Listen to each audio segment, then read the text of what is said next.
This is Bloomberg Daybreak Weekend, our global look at the top stories in the coming week from our Daybreak anchors all around the world. And straight ahead on the program, after this week's encouraging retail sales numbers, we check in on the health of the U.S. consumer.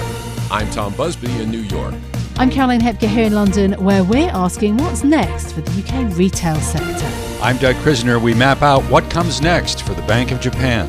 I'm Kaylee Lyons in Washington, where the SEC is in the spotlight as it soon may decide whether to approve a spot Bitcoin ETF. That's all straight ahead on Bloomberg Daybreak Weekend. The business news you need to wrap up your week.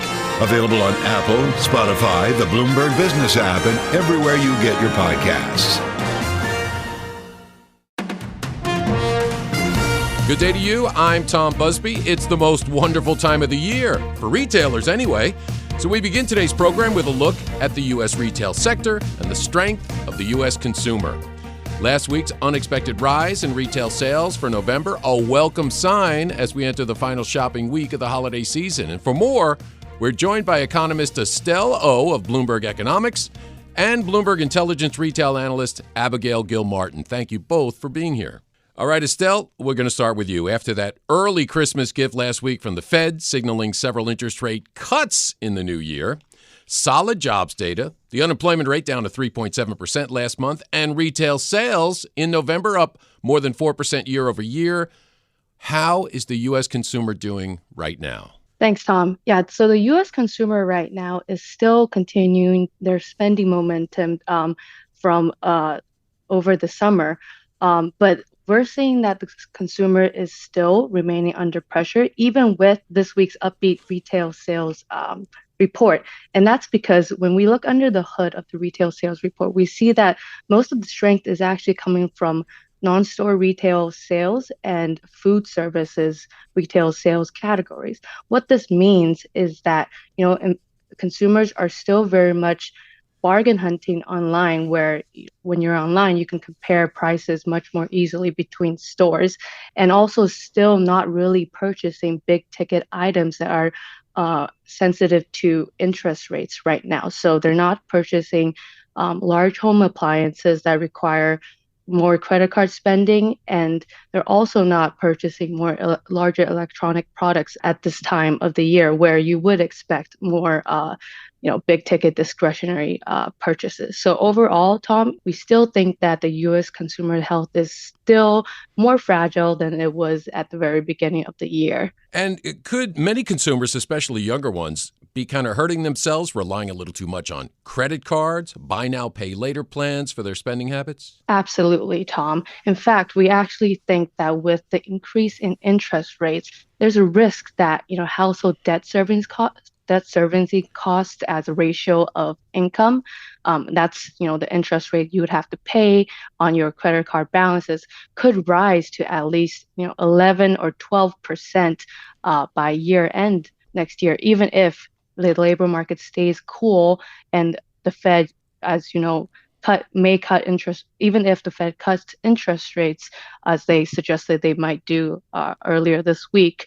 With a household debt servicing cost ratio that is roughly 11%, that's the highest it's been since early 2010. So we really expect that, if consumers continue to build up their credit card balances through purchases in the holiday season, that is just, more debt burden for the household ahead. Well, that does not paint a very good picture. Abigail, let's turn to you. How is that, this uneven recovery in the consumer spending, and how does that impact the retail sector? We weren't too surprised with it. We've been kind of saying all November, we've been seeing strong holiday momentum, as it was evident in Cyber Week numbers. We saw sales beating or in line with forecasts all week. And what we've heard from companies and retailers after reporting 3Q results, going into 4Q this holiday quarter, inventories are leaner, which is going to bode well for, margins, because there won't be discounts. What we've seen so far are similar to last year, but nowhere near, as steep as a few years prior. So that's really great. And retailers are encouraged with the strong start and also the fact that there's an extra shopping day between Thanksgiving and Christmas this year. With Christmas actually falling on a Monday, it's giving consumers that one extra weekend day, which is going to be pretty important and probably also help retailer sales kind of going into the holidays. So. Well, one thing Estelle mentioned I want to go back to, and Abigail, you would know this, encouraging retail sales figures for online retailers. They are getting the bulk of this largesse in spending. What can you tell me about Amazon, which started its holiday sales back in October, maybe even before? Yeah, it did. And I'm pretty sure they actually had a couple extra days for their Black Friday sales event this year as well. So they actually extended their deals.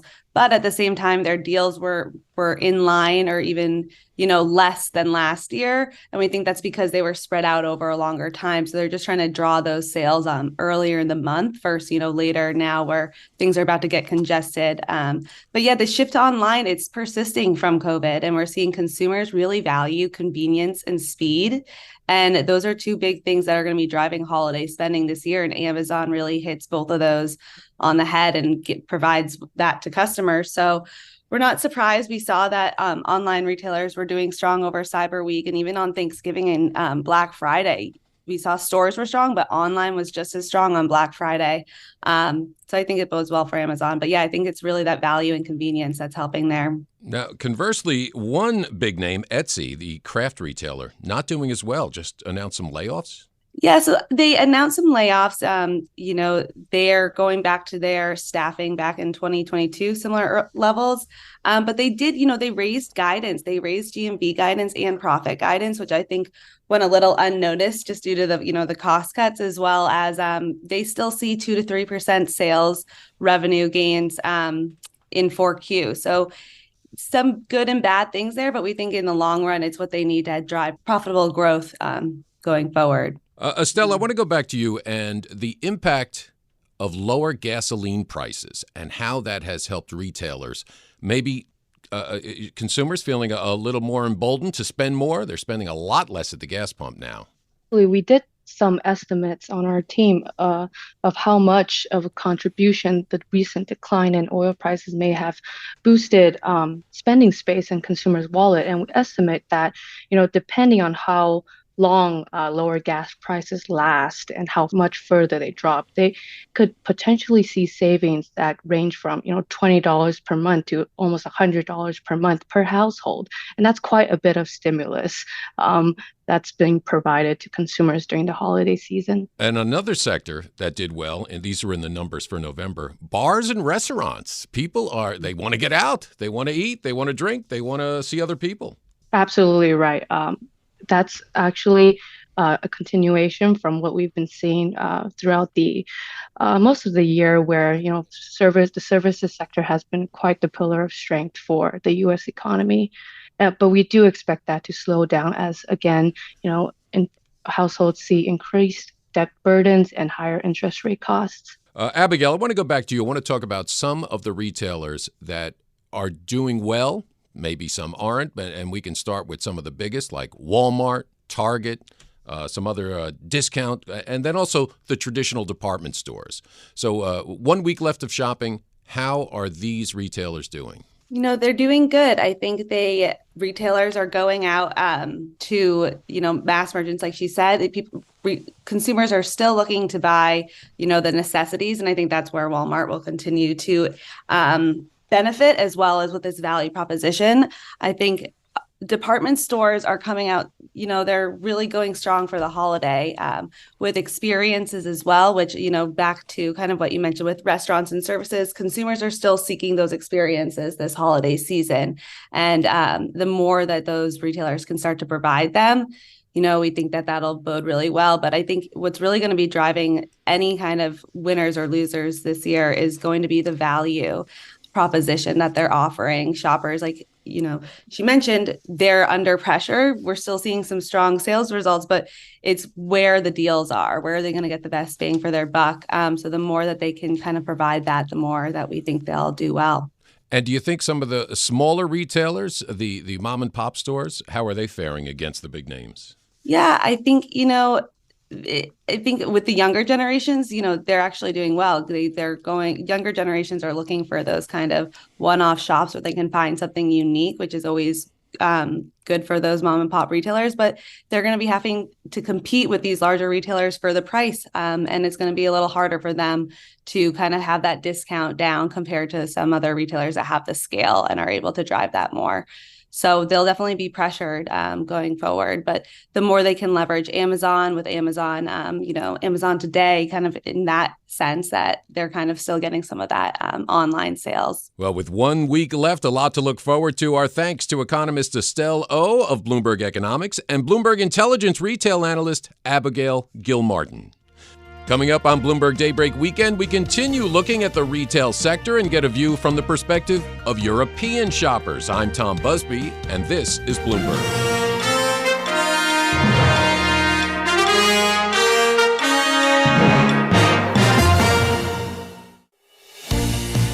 This is Bloomberg Daybreak Weekend, our global look ahead at the top stories for investors in the coming week. I'm Tom Busby in New York. Up later in our program, after the Fed, the BOE, and the ECB all holding rates steady, we get a preview of what we can expect from the Bank of Japan. But first, in the UK, we'll get new consumer and retail price data in the coming days. And despite falling inflation, festive shopping might still be held back by slowing wage growth as COVID piggy bank savings run dry. For more, let's go to London and bring in Bloomberg Daybreak Europe anchor Caroline Hepker. Tom, it's crunch time for last-minute shoppers ahead of the holidays here in London, with retailers hoping for a last-minute surge in spending, despite the general economic gloom. The latest growth data for the UK showed that consumer-facing services contracted for a fourth month in a row, while the economy overall contracted more than had been expected. Now, here's what Dan Hansen of Bloomberg Economics told us about the outlook for the coming months. This line between contraction and stagnation is going to be a fine one, and it remains a fine one. It has been a fine one for the past 18 months. It's probably going to be the same for the next 9 months. But I think, it was worse than expected, and, it looks like the fourth quarter, there'll probably be a contraction. I think everyone's understanding is that the goal to grow the economy was to get quarterly growth in the final quarter of the year. And it looks like it's based on this data, it's going to be a tough ask. Is there anything in the data or in the stance at the moment that proves that next year could be better than expected? Yeah, absolutely. So you can look at the sort of data in two ways, can't you? You can always be like, oh, well, the economy contracted, and it contracted by a bit, but it's still contracted, and that's not very good. But if you compare that to the reality, or sort of what you would have expected if you were told 18 months ago or 2 years ago that the Bank of England was about to jack up interest rates by 500 basis points, most of us would have fallen off a chair and said there'd be a deep recession. And we just haven't had that. So the sort of upside, or the sort of better news story that's there, is that the economy has almost consistently outperformed expectations, and the hit from interest rates has been far, far less than anyone would have expected if you'd sort of been given this scenario and said, how will this play out over the next 2 years or so? And, the other very important point for consumers is that there's real wage growth has returned. And that's a really positive thing. Nominal wages are growing faster than prices. And that is a really positive story. And that could be a reason why, again, the economy does hold up over the course of 2024. So that was Dan Hansen with his view from Bloomberg Economics after those GDP figures. Well, inflation in the UK is slowing. That's one bit of good news. In October, the headline print was at 4.6%. The CPI release due in the coming few days will also tell us just how far it remains above the Bank of England's goal now. Ahead of that, we've been thinking about the outlook for the UK consumer, hit hard by price rises over the past year. I've been discussing this with Bloomberg opinion columnist Andrea Felsted and our UK retail reporter Katie Linsell. I started by asking Andrea what the mindset of British consumers is right now. I think it really depends where you are. Older people, they don't have mortgages. They're finally getting some return on their savings. Their pensions have gone up. They're doing very nicely and are spending well on holidays, eating out.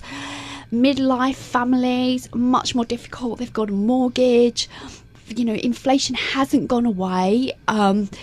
we think about things like school fees. They've been going up for years. And then you've got, unfortunately, those who are really struggling in the economy who spend a lot more on essentials. So they're still having to pay more for food, even though inflation is easing, more for heating. And we're not getting the help that we got for the government on heating last year. So they are really struggling. So it really depends where you are on how you are looking, forward to Christmas and next year. Yeah, it really is segmentation, the issues around inequality and what your pay packet looks like.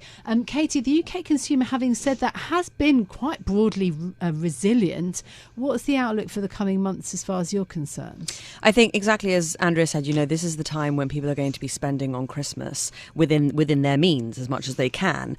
So I think the key thing is to see really how the consumer copes in January and the months beyond, when the credit card bills come in, the buy now, pay later figures need to be settled.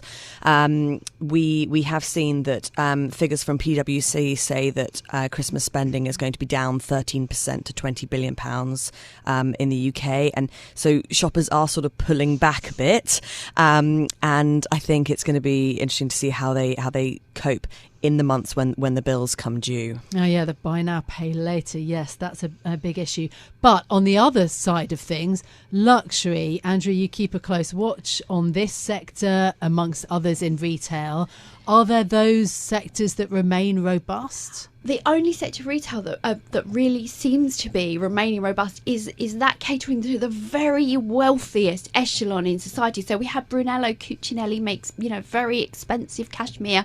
They upgraded their outlook for the 4th time this year. Hermes make very expensive bags, still doing well, but lower down luxury, the luxury that perhaps the simply comfortable treat themselves to. They might treat themselves to a Gucci handbag or perhaps a nice watch. They're really under pressure from interest rates, stock markets being quite volatile, less crypto gains, interest rates. They can't buy things on credit, or they're putting their if they've got savings, they may be putting them to work rather than perhaps spending it on a Rolex. So they're really, they are pulling back, and we've got luxury really normalising aside from that really top end. Well, what about the pricing power that retailers broadly have, Katie? Do they have much of that left? We talked a lot about that, with the rise in inflation. Yes, I think retailers are still really flagging the fact that they are under pressure from inflation, that there is still a huge burden from the cost of energy. Yes, it's come down, but it's still much higher than where it was before. And then the other key thing to look at is the labour market. And labour costs have really gone up.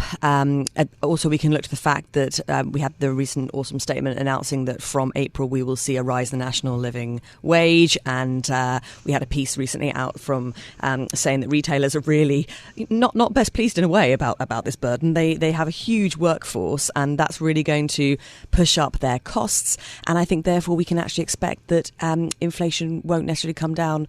Price inflation from retailers won't come down as fast as we might hope, because they've got to help their margins. They can't cut their prices as quickly as they might like to because of that burden from the higher wages. And then you have the story of the Dyson Airwrap, which is apparently one of the potentially hot items of the holiday season of this quarter. And it's something that you've written about, Andrea. $1,000? What's the price tag in the UK or in Europe? Well, it should be about £480. Okay. But at the moment, there's about £80 off. So this is quite unusual that it's actually being discounted at the moment. Now, Currys was saying they're selling very well. And this is really interesting because, we're buying them so we can save on getting our hair styled. We can do, a bouncy look at home rather than have to go to the salon. So I thought that was quite an interesting little take on the consumer mindset. Yes, and I'm sorry, your piece was talking about how they should be $1,000. Exactly, they should be, because there's lots of competition in this space. Now, It's interesting, last year there were no discounts. I mean, you couldn't count the amount of times I Googled Dyson Airwrap discount last year. and there were none.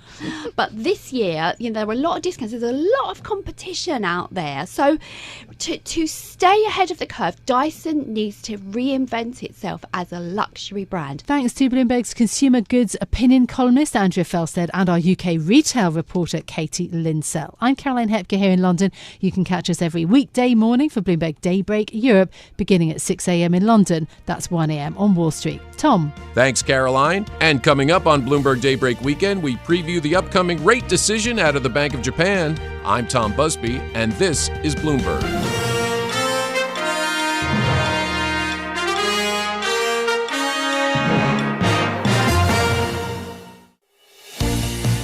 I'm Tom Busby with your global look ahead at the top stories for investors in the coming week. On to Japan and whether we're at the end of an unprecedented run of monetary easing policies. Economists expect the Bank of Japan to scrap negative interest rates by the end of April. Meantime, Bloomberg has reported Japan's central bank is likely to keep its monetary stimulus settings unchanged at a policy meeting next week. Let's take a further look with Bloomberg Daybreak Asia co-host Doug Krisner. Tom, our sources tell us the Bank of Japan is in no rush to scrap negative interest rates, nor is the BOJ ready to drop its yield curve control program.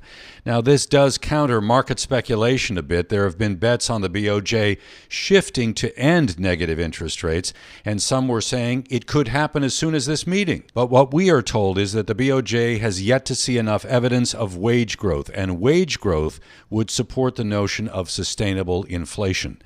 To help us preview the BOJ meeting, we bring in Bloomberg's Taro Komura. Taro is Bloomberg Economics' Japan economist. He joins us from Tokyo. Taro, thanks for making time for us. I think we have to say that the BOJ has in the past surprised not only economists but markets. Is it likely that we get a surprise this time around? No, I don't think so. I bet this time the BOJ will stand pat on its yield curve control and negative interest rates. Also, of course, like I understand, the market suspects another surprise this month, particularly after last year's December Kuroda's YCC surprise. That's understandable, but the governor changed, and Ueda's communication, although he had to tweak YCC a little bit in July, in October, but I think his baseline is he don't want to make a huge surprise and shock to the financial market. And based on his communication, it's clear that economic development doesn't support achieving 2% inflation near time soon. And Ueda clearly underscores that he has to see the result of the spring wage negotiation, which is an annual catalyst of Japanese workers, regular workers' base pay.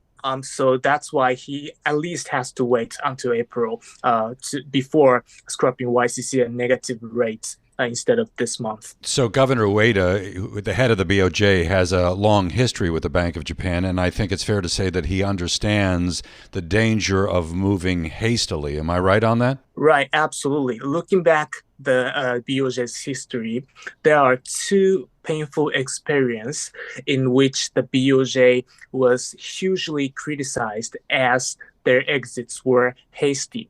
One timing is its exit from zero interest rate policy already back in 2000. And actually, the current governor Ueda was one of the policy members then, and he actually voted against to that exit, but also as a policy member, I think he has a vivid memory that its exit was probably too quick, given that soon after that, there was a US tech bubble collapse and a huge downturn in the economy. And the second one is back in 2006 when it exits from its first quantitative easing started in 2001. And even though it was criticized as hasty, the BOJ took more than half a year to signal its exits. Given that time frame, I think it's still a long way for the BOJ to communicate and to make market understand the exit is coming. That said, I can understand the market's tendency to want to make a bet that the BOJ would move at the December meeting. We've been well above, or when I say we, I'm speaking of the Japanese economy. We have seen inflation well above the 2% target for more than a year now. And I'm going to go back to last week with the Tankan data. The large manufacturing and non-manufacturing indexes were much above forecast. So is there not a case to be made that the economy is doing well enough where the BOJ could begin altering policy at this point in time? Right. The assessment about the assessment of the Japan's economy, it's correct that the Tankan's data was a big positive. So the sentiment for at least big corporates are getting better. And actually, that's right. The headline inflation is well above BOJ's 2% target for 19 months now. Having said that, in terms of the inflation, as a Japan economist and as a person who grew up in Japan, I cannot underscore enough that it's such a high hurdle for this country to have 2% inflation. So long-term macroeconomic stagnation since 1990s led firms very reluctant to raise prices because customers got really price sensitive. And at the same time, we haven't had inflation for 3 decades. That means one generation. That means people don't expect inflation to happen very easily. So those are the background in which the BOJ is very cautious, although headline inflation is above 2%. I think they're very afraid of after the cost push factor abates, it's getting back to a disinflation state. That's why they keep the stimulus. At the same time, recent positive note in Tankan supports the next year's annual spring wage negotiation. So if there's a huge wage hike happen there in the next spring, it's going to be a big push for the BOJ to consider shifts about the policy. Last week on Daybreak Asia, we were talking with Bloomberg's Paul Jackson, one of your colleagues in Tokyo, about the Japanese economy, and we tried to address the issue of how consumers in Japan are feeling and whether or not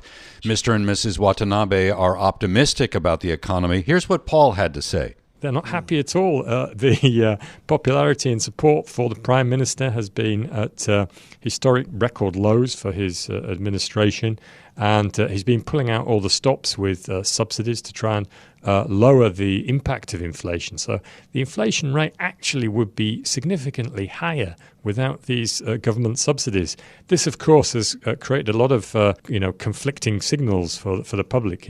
The government wants inflation, and yet it's giving measures to lower inflation. It's going to make up your mind. So, in a sense, if the BOJ does scrap its negative interest rate, it's going to look more like the government and the Bank of Japan are pointing in the same direction for the average person on the street. Taro, I'd like to get your reaction on what you just heard there from Paul about the way in which the average consumer in Japan is making sense of government policies. Right. I totally agree with Paul's view. Actually, the current inflation it's clear that it's sapping the consumer sentiment, and not only the sentiment. The GDP data show the private consumption drops for the second straight quarters in second quarter and third quarter this year, even though Japan should have had a strong tailwind from COVID reopening happened since May. So that says like inflation hugely weigh on consumer sentiment and consumption. So it's the tricky part is, as a Japan economist, I always struggle to give an easy explanation on this, but the BOJ is irked by inflation, the cost push inflation or bad inflation. So that's why, in their logic, they have to keep a stimulus in the economy. And actually, the government wants to do something for that. And that Kishida, Prime Minister, decided an income tax cut, but it's going to be happening only in June or July in next year. So kind of the government is not giving a strong leadership and sending a clear message to help the consumer and households. And probably that's one of the main reasons Prime Minister Kishida's supporting rate is getting lower and lower. Taro, thank you so much for helping us set up this week's BOJ meeting. Taro Komura is a Bloomberg Economics Japan economist joining us. I'm Doug Krisner. You can join Brian Curtis and myself weekdays here for Bloomberg Daybreak Asia, beginning at 7 a.m. in Hong Kong, 6 p.m. on Wall Street. Tom? Thank you, Doug. And coming up on Bloomberg Daybreak Weekend, we hear from the SEC about a possible approval of a spot Bitcoin ETF. I'm Tom Busby, and this is Bloomberg.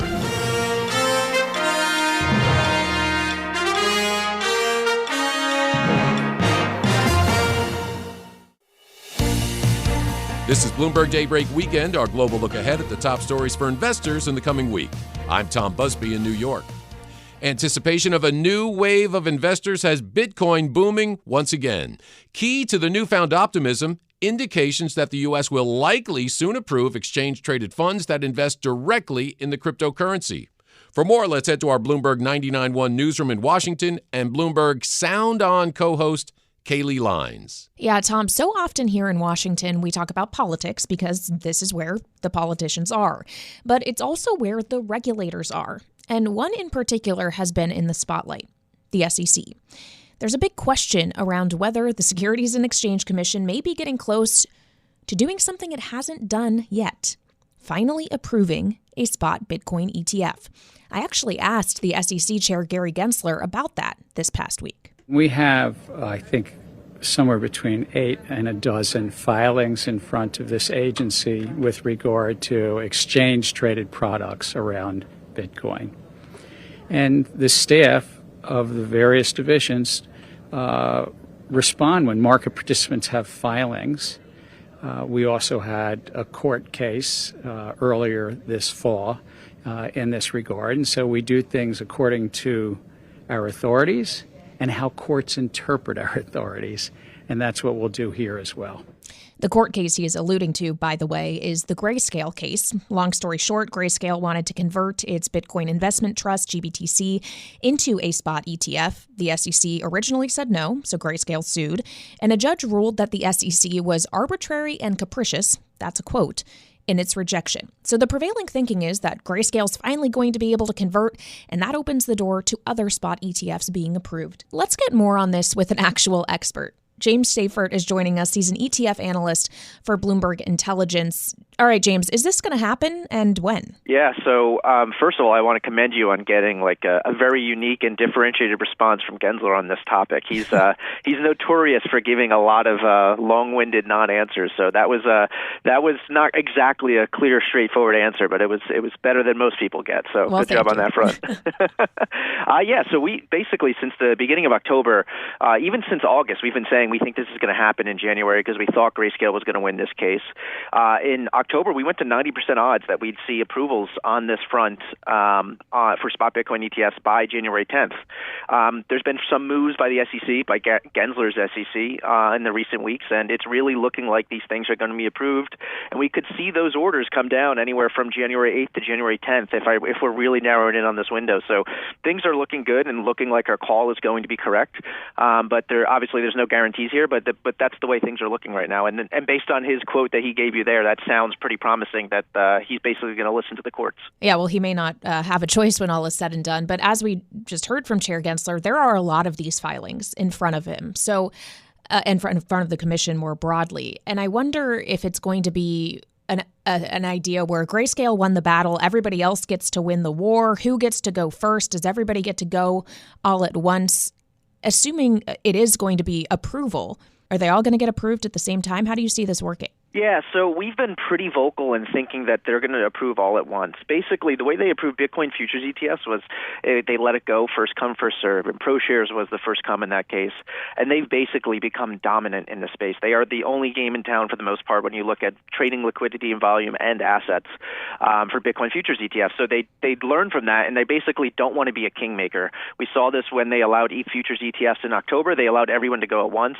There's 13 applications if you include Grayscale's application application for spot Bitcoin ETFs, and some of them have different variations of how they would do this. But our view is they're going to allow all of them, basically approve all of them at once. All right. Well, they still need to get approval first, but it sounds like you think that'll be coming in just a few weeks. James Seyffert of Bloomberg Intelligence, thank you so much. And Tom, I guess it may finally happen. Thank you, Kaylee. That was Bloomberg Sound On co-host Kaylee Lyons reporting from our Bloomberg 99.1 newsroom in Washington. And you can hear Sound On weekdays 1 to 3 p.m. Eastern Time on Bloomberg Radio. And that does it for this edition of Bloomberg Daybreak Weekend. Join us again Monday morning at 5 a.m. Wall Street time for the latest on the markets overseas and the news you need to start your day. I'm Tom Busby. Stay with us. Top stories and global business headlines are coming up right now.